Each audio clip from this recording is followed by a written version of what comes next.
Hey, what's up? It's Ma Ying from Mix in the Dark. I have a story that is perfect for Father's Day. This one is about a loving father-in-law.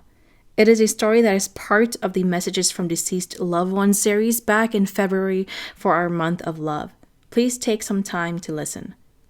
I want to let you know that I think I have such an incredible audience. If you were with me from episode 1 and my very first few hundreds of subscribers, trust me, I remember you. Can you believe that it has almost been a year and that I will be working on season 2 very soon here? You all have been doing so well at this anyway, but I like to remind you that these stories are true, so let's continue to show respect through likes, shares, and positive comments. Please enjoy and happy Father's Day.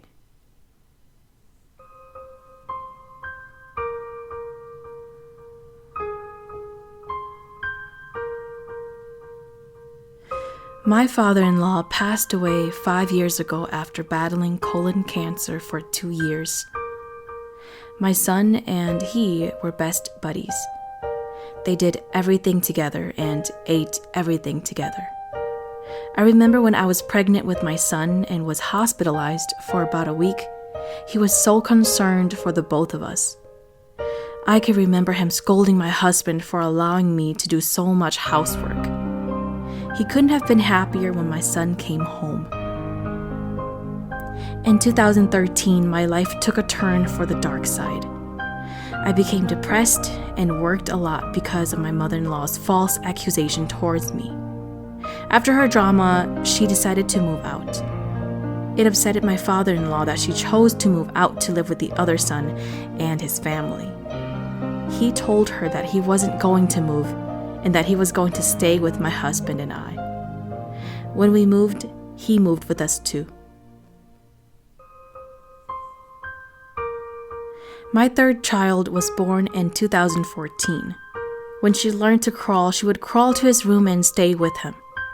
She did that every morning and even walking past his room when she leaned over to see if he was there. October of 2015 was the month he lost his battle with cancer. He had come home on hospice. The night he passed away, my kids were very confused about what was happening to their grandpa. He passed away at night, and the next morning after I sent my kids to school, the funeral home came by to pick up his body. When my son came home, he immediately asked where his grandpa was. He was 3.5 at the time, but he was very smart. I didn't know how to tell him that his grandpa had passed away and that he wouldn't be able to see him anymore. He had so many questions about heaven and life. At one point, he asked for a map to heaven because he missed his grandpa and wanted to see him. I remember one night I fell asleep on the couch. I was in a sleepy state when I cracked my eyes open a little to see a shadowy figure that was being casted from behind me by the dining room lights. I didn't feel scared or anything of that nature, just happy. About a month or so later, my youngest daughter at the time was about 1.5 years old, and she didn't want to sleep. She and I stayed up in the living room watching her shows. It was getting late and I fell asleep briefly. I heard her giggling, and when I opened my eyes to see her, she had her hands and feet up in the air like someone was tickling her. I just knew it was my father-in-law coming by to visit. I've had dreams every now and then of my father-in-law after he passed, but my husband was very sad as to why he hadn't had a dream of his father. One night, I woke up to hearing him sobbing in his dreams. I nudged him to wake up, but he didn't. He just turned over and went back to sleep. In the morning, I asked him if he remembered himself crying. He said he did. He said he dreamt of his dad knocking at our front door. When he opened the door, he was so shocked that his dad was standing there. He was so overjoyed to see his dad and that he started to cry. He said he had so many questions for his dad, but wasn't able to ask any of them. The hardest part is not hearing him call to check up on us whenever we went out of town.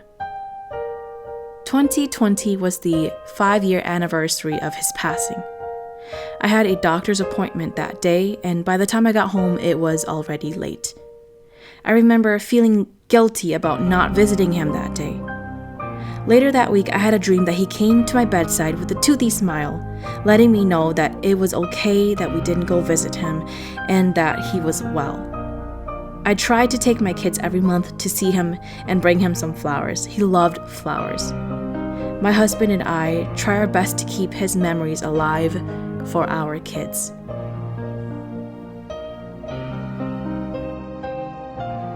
Thank you for listening to Mix in the Dark. I'm your host, Ma Ying. Mix in the Dark podcast is available on Buzzsprout, Spotify, Apple Podcasts, iHeartRadio, Pandora, YouTube, and Facebook. If you have any stories that you would like to share, please send it to mixinthedark@gmail.com.